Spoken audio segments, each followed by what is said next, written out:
Hi 2020 Creidites, I'm Brittney Geurink and I'm a 2018 Credo Alumna. I am a violist from Colorado, and today I would like to talk to you about my favorite work in the viola repertoire.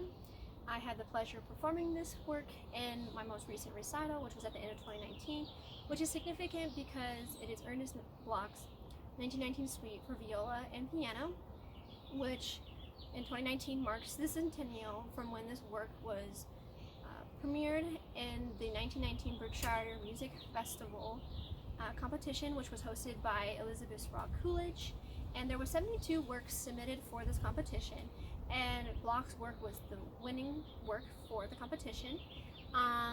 And you may be also familiar with the runner-up, which was Rebecca Clark's 1919 Sonata for Viola, which was the original winner, but when it was revealed that she was a woman, the prize went to Ernest Bloch, but Elizabeth still allowed both of the works to be performed in the winner's performance, what took place in September, from the dates of the 25th through the 27th. So this work and then other 1919 works were a time where a lot of the repertoire that we know today had come out of this competition, and it was a big deal to be able to obtain and find and compose more works for the viola. Other 1919 works consist of Paul Hindemith's Viola Sonata, Opus 11, number 4, which was not submitted into the competition because of his German nationality and Germany's role as Nazis in World War I. But these three works are kind of held together by three isms. They both have Impressionism, Exoticism, Orientalism into them, and these works were Debussy inspired by his Impressionist compositional techniques like 12-tone and whole-tone scale patterns. And I just wanted to read you a little bit from Bloch's program notes that he wrote about this work, and just why it was kind of unique, especially for his compositional writing style and technique.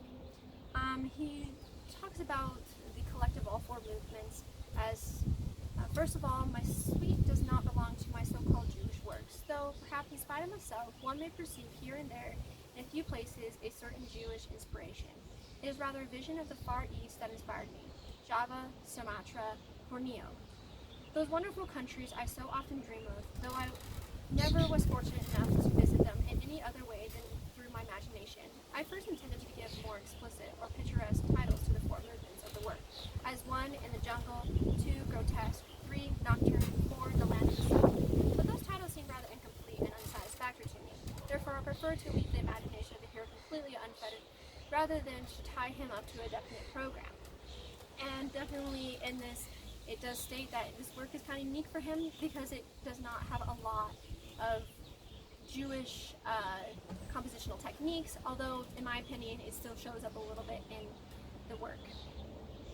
But for the first movement, he just labeled it Lento, Allegro, Moderato because there's 3 sections to it, and it is the longest movement of the 4. So he starts with the first movement. The most complicated inspiration and in form aims to give the impression of a very wild and primitive nature. The introduction Lento begins with a kind of savage cry, like that of a fierce bird of prey, followed immediately by a deep silence, misterioso, and the meditation of the viola. Other motives follow, and a small embryonic theme that later assumes very great importance. All these motives will be recalled further, either in the first movement or in the following ones with more or less transformation. And what I like most about this movement is the opening, because it starts really somber, and then there is that cry, the savage cry, the bird of prey, and it's in the upper register of the viola, and it just kind of breaks that somber mood, and then it simmers back down pretty quickly back to that somber mood until it transitions into the 2 other sections. And for the second movement, it's called Allegro Ironico, and he says, rather difficult to define is the second movement. It is a curious mixture of grotesque and fantastic characters. There's sardonic and mysterious moods. Are these men or animals or grinning shadows? And what kind of sorrowful and bitter parody of humanity is dancing before us? Sometimes giggling, sometimes serious? I myself do not know and cannot explain, but I find traces of this kind of humor in parts of my former works. in the Scherzo of my First Symphony 1902, and in the Witches of my opera Macbeth 1904-207, in the Scherzo of my String Quartet 1916. But here, of course, it has a different color and significance. The fun thing about this movement was that I had to find my inner savagery and also still show a little bit of mysterious and sorrowful, or just like other kind of moods that are also contrasting against the savagery. And it was really fun to see what my audience's reactions were, which some of them I was successfully able to kind of terrify them a little bit, but it was intentional and it was well balanced out between the other characters of the movement. For the third one, it is the shortest movement of them, and it's called Lento. And he says, this very simple page expresses the history of tropical nights. I remembered the wonderful account of a dear friend who lived once in Java. His travels during the night, their arrival at small villages in the darkness, that distant sounds of curious soft wooden instruments with strange rhythms, dances too.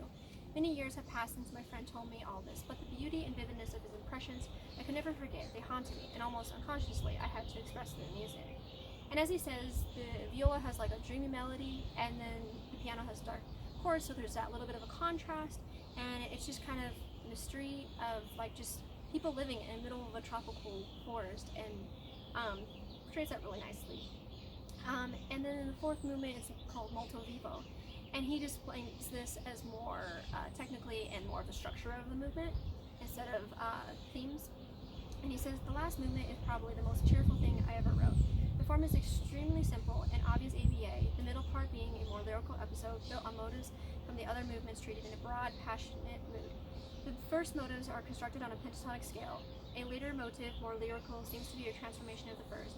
The middle part, moderato assai, uses subjects from the third and first movements. A presto leads to a largamente, where a subject from the first movement is triumphantly recalled.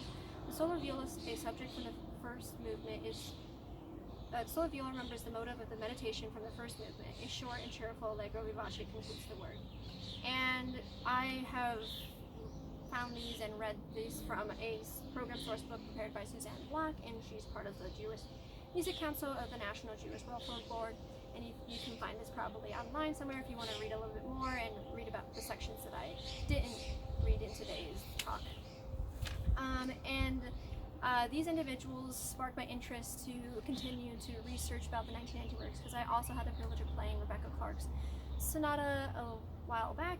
And so Daphne Gerling, she teaches at University of North Texas, and Hillary Hurdon, who teaches at the University of Tennessee, and they both specialize and try to kind of research these works, find some more of those 72 that are still missing or still being discovered today, and kind of just reliving a little bit of history. And I'm glad that I was able to be part of that, and that's why this work has a kind of near and dear to my heart a little bit, and also I just feel privileged and to be able to experience performing this work in this year where it turns 100.